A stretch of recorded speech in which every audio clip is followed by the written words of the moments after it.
सभी को मेरा नमस्कार। आज हम कजरी माता की व्रत कथा सुनेंगे। इसमें पहले हम विधायक जी की कथा सुनेंगे, फिर कजरी माता की और फिर लपसी तपसी की कथा सुनेंगे। क्योंकि लपसी तपसी की कथा अगर ना सुनी जाए तो व्रत का पूर्ण फल प्राप्त नहीं होता है। तो शुरू करते हैं। बोलो गौरी शंकर की जय, माता पार्वती की जय, बोलो विधायक जी की जय। एक अंधी बुढ़िया माई के एक बेटा बहू थे। वे लोग बहुत गरीब थे। बुढ़िया माई रोज गणेश जी की पूजा करती थी। एक दिन गणेश जी उससे प्रसन्न हुए और बोले कि मुझसे कुछ मांग ले। तब माई बोली कि मुझे तो कुछ मांगना नहीं आता।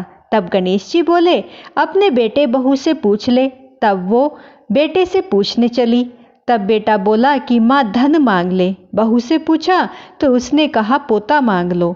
तब माई ने सोचा यह दोनों तो अपने मतलब की बात मांगने को कह रहे हैं। सो उसने पड़ोसन से पूछा। पड़ोसन बोली कि अरे तू क्या धन मांगे और क्या पोता मांगे, कुछ अपने लिए भी मांग ले। तू अपने लिए दीदा और गोड़ा यानी कि आंख और घुटने मांग ले। तब घर आकर माई ने सोचा कि ऐसी चीज मांगनी चाहिए जो बेटे बहू भी राजी हो जाए और अपना मतलब भी पूरा हो जाए। दूसरे दिन गणेश जी आए और कहने लगे कि हे माई तू कुछ मांग ले। तब बुढ़िया माई बोली दीदा गोड़ा देव, सोने के कटोरे में पोते को दूध पीते देखूं, अमर सुहाग देव, निरोगी काया देव और सब सुख देव। तब भगवान गणेश जी बोले माई तूने तो मुझे ठग लिया, सब कुछ तो मांग लिया और कहती थी कुछ मांगना नहीं आता। पर सब ठीक है, ऐसा ही होगा और कहकर अंतर्ध्यान हो गए। बुढ़िया माई को सब वैसा ही मिला। हे गणेश जी महाराज, जैसे माई को सब कुछ दिया वैसे ही सबको देना। बोलो श्री विधायक जी महाराज की जय। अब हम कजरी तीज की व्रत कथा सुनेंगे। बोलो गौरी शंकर की जय, माता पार्वती की जय। एक गांव में एक ब्राह्मण और ब्राह्मणी रहा करते थे। भाद्रपद कृष्ण पक्ष की तीज कचरी आई तो ब्राह्मणी ने व्रत रखा और ब्राह्मण के लिए कठिन व्रत रखते हुए उसने अपने पति से चने का सत्तू लाने को कहा। लेकिन ब्राह्मण के पास पैसे नहीं थे।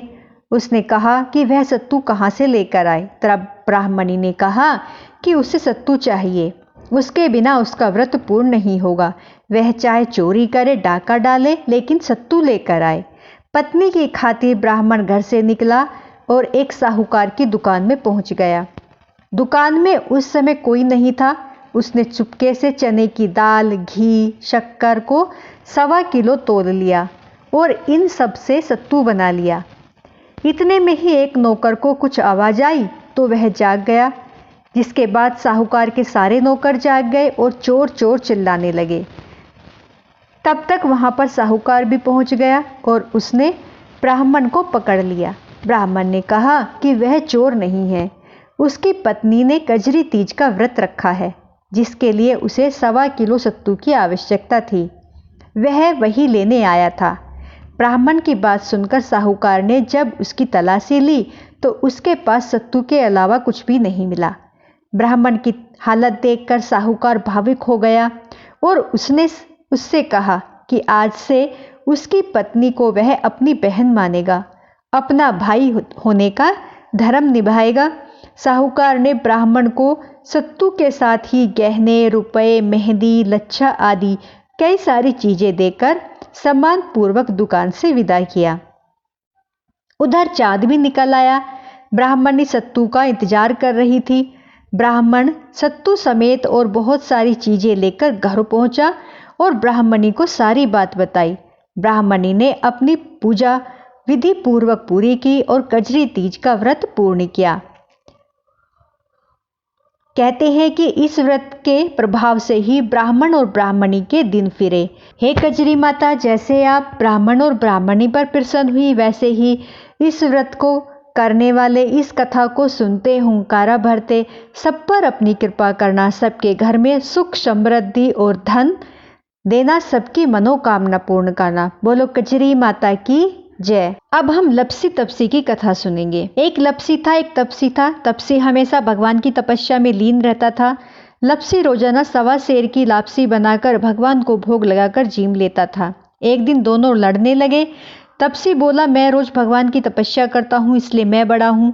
लपसी बोला, मैं रोज भगवान को 1.25 सेर लापसी का भोग लगाता हूँ इसलिए मैं बड़ा हूँ। नारद जी वहां से गुजर रहे थे। दोनों को लड़ता देखकर उनसे पूछा कि तुम क्यों लड़ रहे हो। तपसी ने खुद को बड़ा होने का कारण बताया और लपसी ने अपना कारण बताया। नारद जी बोले, तुम्हारा फैसला मैं कल कर दूंगा। दूसरे दिन लपसी और तपसी नहाकर अपनी रोज की भक्ति करने लगे। नारद जी ने चुपके से एक लपसी के सामने अंगूठी डाल दी 1.25 करोड़ की और एक तपसी के सामने 1.25 करोड़ की अंगूठी डाल दी। तपसी की नजर जब अंगूठी पर पड़ी तो उसने चुपचाप अंगूठी को उठाकर अपने नीचे दबा लिया। लपसी की नजर अंगूठी पर पड़ी लेकिन उसने ध्यान नहीं दिया और वह भगवान को भोग लगाकर लापसी खाने में लग गया। नारद जी सामने आए तो दोनों ने पूछा कि कौन बड़ा, तो नारद जी ने तपसी से खड़ा होने को कहा। वो खड़ा हुआ तो उसके नीचे दबी अंगूठी दिखाई पड़ी। नारद जी ने तपसी से कहा, तपस्या करने के बाद भी तुम चोरी करने की आदत से नहीं गए, इसलिए लपसी बड़ा है और तुम्हें तुम्हारी तपस्या का कोई भी फल नहीं मिलेगा। तपसी शर्मिंदा होकर माफी मांगने लगा। उसने नारद जी से पूछा, मुझे मेरी तपस्या का फल कैसे मिलेगा। नारद जी ने कहा, यदि कोई गाय और कुत्ते की रोटी नहीं बनाएगा तो फल तुझे मिलेगा। यदि कोई ब्राह्मण को भोजन करवाकर दक्षिणा नहीं देगा तो फल तुझे मिलेगा।